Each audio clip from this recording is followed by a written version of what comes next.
Praise the lord. యేసు క్రీస్తు వారి పరిశుద్ధమైన నామంలో మీ అందరికీ వందనాలు శుభాలు తెలియపరుస్తూ ఉన్నానండి. ఇర్మియా గ్రంథం 31 అధ్యాయం 13 వచనం. విచారము కొట్టివేసి నేను వారికి ఆనందము కలుగజేతును అని దేవుని వాక్యం సెలవిస్తుందండి.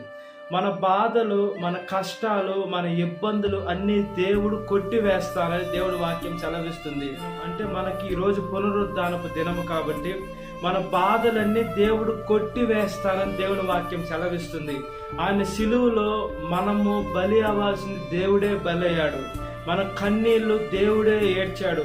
మనం ఏదైతే ఇబ్బందులు పడాలో అవన్నీ దేవుడే ఇబ్బందులు పడ్డాడు. కాబట్టి ఈరోజు పునరుద్ధానపు దినము కాబట్టి దేవుడు మన విచారాన్ని కొట్టివేసేదానికి ఈ లోకానికి వచ్చాడు.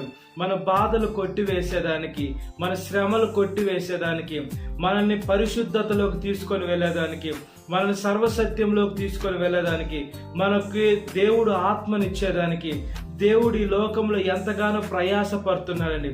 ప్రయాసతో భారం మోస్తున్న సమస్త జనులారా నా యొద్దకు రండి, నేను మీకు విశ్రాంతిని కలుగు చేస్తాను అని వాక్యం సెలవిస్తుంది. దేవుడు మనకి విశ్రాంతినిచ్చేటువంటి దేవుడు. దేవుడు మనకి విచారాన్ని కొట్టివేసేటువంటి దేవుడు. ఎలా కొట్టివేస్తారంటే మనం దేవుడి దగ్గరికి రావాలి, దేవుణ్ణి అడగాలి. అయ్యా, మాకు బాధలున్నాయి ప్రభువా, శ్రమలున్నాయి నాయన, ఇబ్బందులున్నాయి ప్రభువా, మా బాధల్ని కొట్టివేయండి ప్రభువా అని ఎప్పుడైతే నోరు తెరిచి మనం దేవుడిని అడుగుతామో దేవుడు ఖచ్చితంగా కొట్టివేస్తారండి. ఈరోజు దేవుడు తిరిగి లేచాడు. ఎందుకు లేచాడంటే దేవుడు మనల్ని పాపపు నుంచి మనల్ని తప్పించి ఆయన లేచి ఆయన ఆరోహణమై వెళ్ళిపోతాడు. 40 రోజులు ఈ భూమి మీద ఉండి వెళ్ళిపోతాడు. కాబట్టి మనం చాలా జాగ్రత్తగా మనం చూసుకోవాల్సింది ఏంటంటే ఈ లోకంలో అనేక దేవుళ్ళు అనబడే వారు చనిపోయారు. వాళ్ళు తిరిగి లేచిన ఆనవాళ్ళు లేవు. వాళ్ళు పరిశుద్ధంగా జీవించిన ఆనవాళ్ళు లేవు. మన యేసు క్రీస్తు వారు పరిశుద్ధంగా జీవించారు. మన యేసు క్రీస్తు వారు మన బాధల్ని దేవుడే భరించారు. మన శ్రమలు దేవుడే భరించారు. దేవుడు మార్గం అందుకని ఇరుగ్గా ఉంటుందండి. ఎందుకు ఇరుగ్గా ఉంటుందంటే ఈ లోకం ఏం చేస్తుందంటే తినుము, తాగుము, సుఖించుమని లోకపు వ్యసనాలకు అలవాటు చేస్తుంది. ఈ లోకంలో పాపానికి అలవాటు అయిపోతాం. ఈ లోకంలో అన్నిటి వాటికి ఎడిక్ట్ అయిపోతాం. కాబట్టి యేసు క్రీస్తు వారి మార్గము ఇరుగ్గా ఉంటుంది. అయితే ఎప్పుడైతే మనము ఇరుకైన మార్గంలో నడుస్తామో విశాలమైన పరలోక రాజ్యానికి వెళ్ళేదానికి దేవుడు మనకి సువర్ణ అవకాశం ఇచ్చాడండి.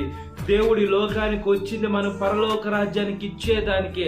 మనము ఆయనతో కూడా యుగయుగాలు ఉండాలని, ఆయన్ని ప్రేమించాలని, ఆయన పరలోక రాజ్యానికి మనం తీసుకొని వెళ్ళాలని.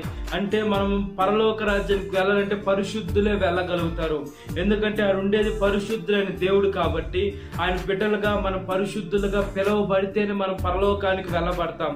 అది మన పాపాలన్నీ ఆదిలో ఆదాము గారి ద్వారా ఎలా మనుషులకి జన్మ పాపం వచ్చిందో ఆ పాపాలన్నీ దేవుడు ఈ లోకానికి వచ్చి ఆయన రక్తంతో కడిగి వేశాడండి.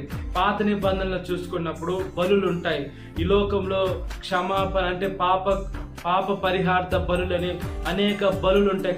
దేవుడి దగ్గర క్షమాపణ కోసము బలిస్తారు. ఆ ప్రత్యక్ష గుడారాలు ఉంటాయి, ఆవరణం ఉంటుంది, పరిశుద్ధ స్థలము, అతి పరిశుద్ధ స్థలం అని పాత నిబంధనలు చాలా ఉంటాయండి, బలులు ఉంటాయి. అయితే కొత్త నిబంధనలు వచ్చేసరికి సాక్షాత్తు దేవుడే గొర్రె పిల్ల వరే బలి అయిపోయాడు.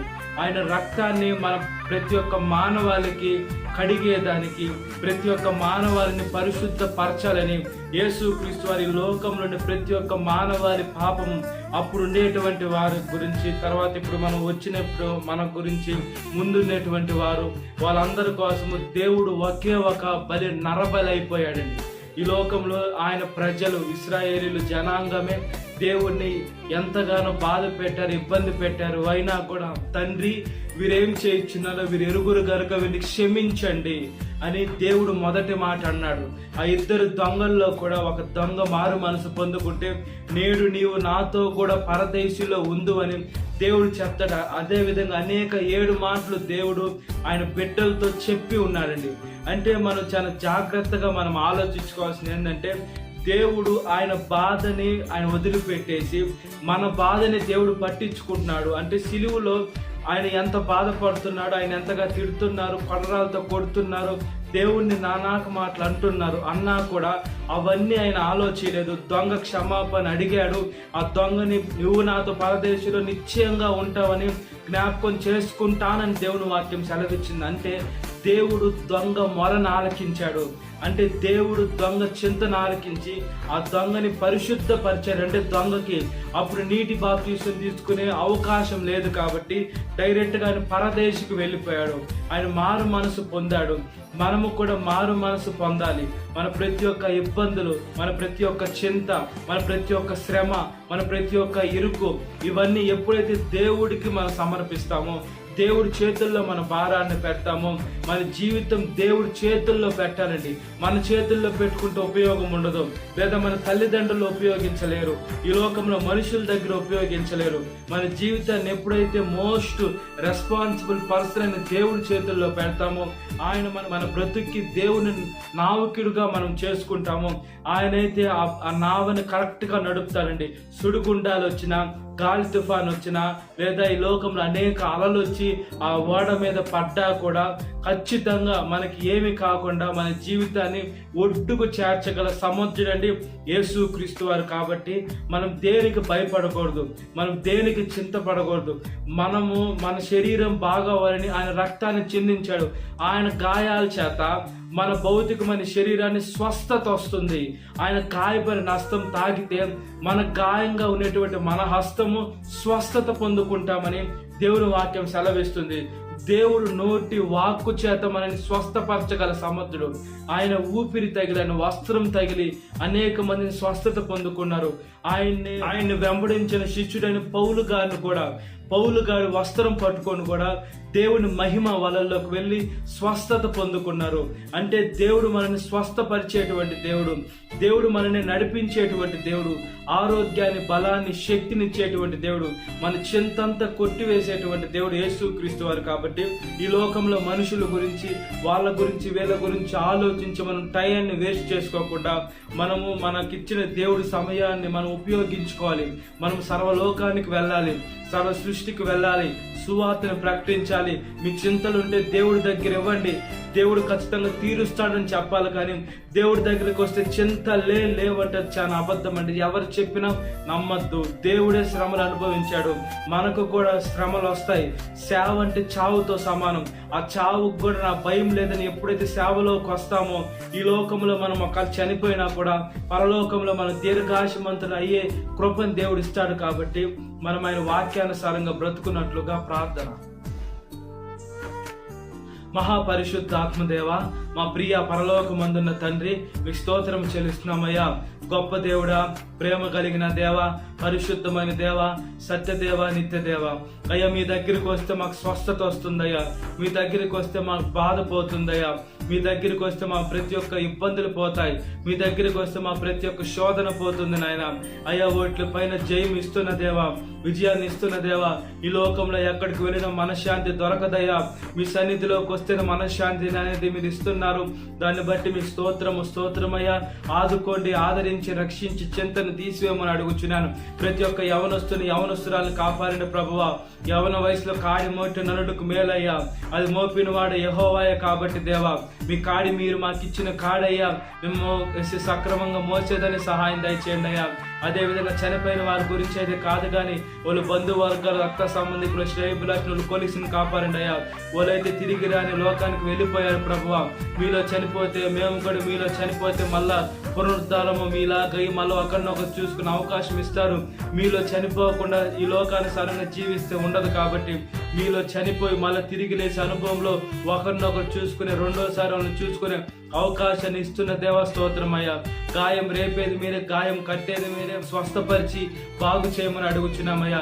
ఈరోజు పెళ్లి రోజు జరుపుకునేటువంటి వారిని కాపాడిన ప్రభువా. భర్త భార్యను ప్రేమించాలా, భార్య భర్తకు లోబడి ఉండాలా, వాళ్ళిద్దరు కలిసి ఉండాలా, వాళ్ళ బిడ్డలను ఆశీర్వదించండి అయ్యా. బిడ్డలు లేకుంటే మంచి బలమైన బిడ్డల్ని దయచేయమని యేసయ్య జ్ఞాపకం చేసుకోమని అడుగుచున్నామయ్యా. మీ బండ మీద వాళ్ళ కుటుంబం కట్టుకోవాలి, సియోను నుంచి మీరు ఆశీర్వదించండి అయ్యా. ఈరోజు పుట్టినరోజు జరుపుకునేటువంటి వారిని కాపాడండి. ఈ లోకంలో బుద్ధినందు జ్ఞానమందు మనుషుల దయను వర్ధిల్లిన, ముఖ్యంగా మీ దయందును వర్ధిల్లాలి ప్రభువా. మీ కాడి మోయాలి నాయన, మీ సేవ చేయాలి ప్రభువా. మీ పరిశుద్ధమైన శక్తిని పొందుకోవాలి నాయన. యేసయ్య మీ ఆవరణంలో ఒక దినము గడుపుట 1000 దినము కంటే శ్రేష్టం కాబట్టి దేవా, మీరు ఇచ్చిన దయా కిరీటాన్ని కృతజ్ఞతగా మీ సేవ చేసి మీకు ఉపయోగపడే పాత్రగా, బాధ్యత కలిగిన సేవ చేసే బిడలుగా సహాయం దయచేసి అలాంటి దయా కిరీటాలు ఏ వయసు వారికైనా ఆశీర్వదించి దయచేసిన స్తోత్రం కాపాడమని అడుగుచున్నామయ్యా. ఎవరైతే అనారోగ్యంగా హాస్పిటల్ ఐసీలు ఇంటెన్స్ సంఖ్యలో ఉన్నారో స్వస్థపరిచి బాగు చేయండి అయ్యా. ఎవరైతే ప్రయాణ బస్సు మార్గం, ఆకాశ మార్గం, నీటి మార్గం, ట్రైన్ మార్గంలో ఉన్నారో యేసయ్య వాళ్ళు ఏ ప్రయాణంలో వెళ్తున్నా వాళ్ళ గమ్య స్థానాలకి యేసయ్య క్షేమంగా వాళ్ళు అనుకున్న గమ్యానికి చేరుకునేదానికి సహాయం దయచేయండి. అదే విధంగా ప్రార్థన చేస్తున్నాం ప్రభువా, దేశం మీద దేశానికి యుద్ధాలు తీసివేయండియా. జెరూసలేమును కాపాడి ఇశ్రాయేల్ దేశాన్ని కాపాడమని అడుగుచున్నాను ప్రభువా. మీ కృపలో జ్ఞాపకం చేసుకుని రక్షించమని యేసయ్య మీ పరిశుద్ధమైన శక్తిని దయచేసి గ్యాస్, డీజిల్, పెట్రోల్ కరువు లేకుండా దయచేయమని అడుగుచున్నామయ్యా. జంతువులను కాపాడండి, పక్షులను కాపాడండి, పశువులను కాపాడండి. ఈ లోకంలో జీవరాశుల్ని, మనుషుల్ని వేసే పగలు, కోపాలు, ద్వేషాలు, వేసే కరువులు ఏం లేకుండా వేసి ఈ లోకాన్ని, ప్రపంచాన్ని కాపాడి అందరూ మారు మనసులోకి వచ్చేదని సహాయం దయచేసి మీ ధూళి లాంటి మమ్మల్ని కాపాడమని జ్ఞాపకం చేసుకుంటున్న దేవ స్తోత్రం చెల్లిస్తున్నామయ్యా. వేసే మీరు ఈ రోజు మీ పునరుద్ధానపు దినము కాబట్టి మీ కృపలో జ్ఞాపకం చేసుకున్న విధానానికి స్తోత్రం అయ్యా. సాతాను శోధన ప్రతి ఒక్క బిడ్డని విడుదల దయచేయండి. ఈ వాక్యం వీటిన ప్రతి ఒక్క బిడ్డని పేరు పేరు జ్ఞాపకం చేసుకోండి. ఈ దిన కాలపు దీవెనతో నింపమని నజరేయుడైన యేసుక్రీస్తు వారి పరిశుద్ధమైన నామములో మిక్కిలి వినయం తడుచున్నాను మా పరలోకమందున్న తండ్రి, amen. Praise the Lord. God bless you. Have a great day.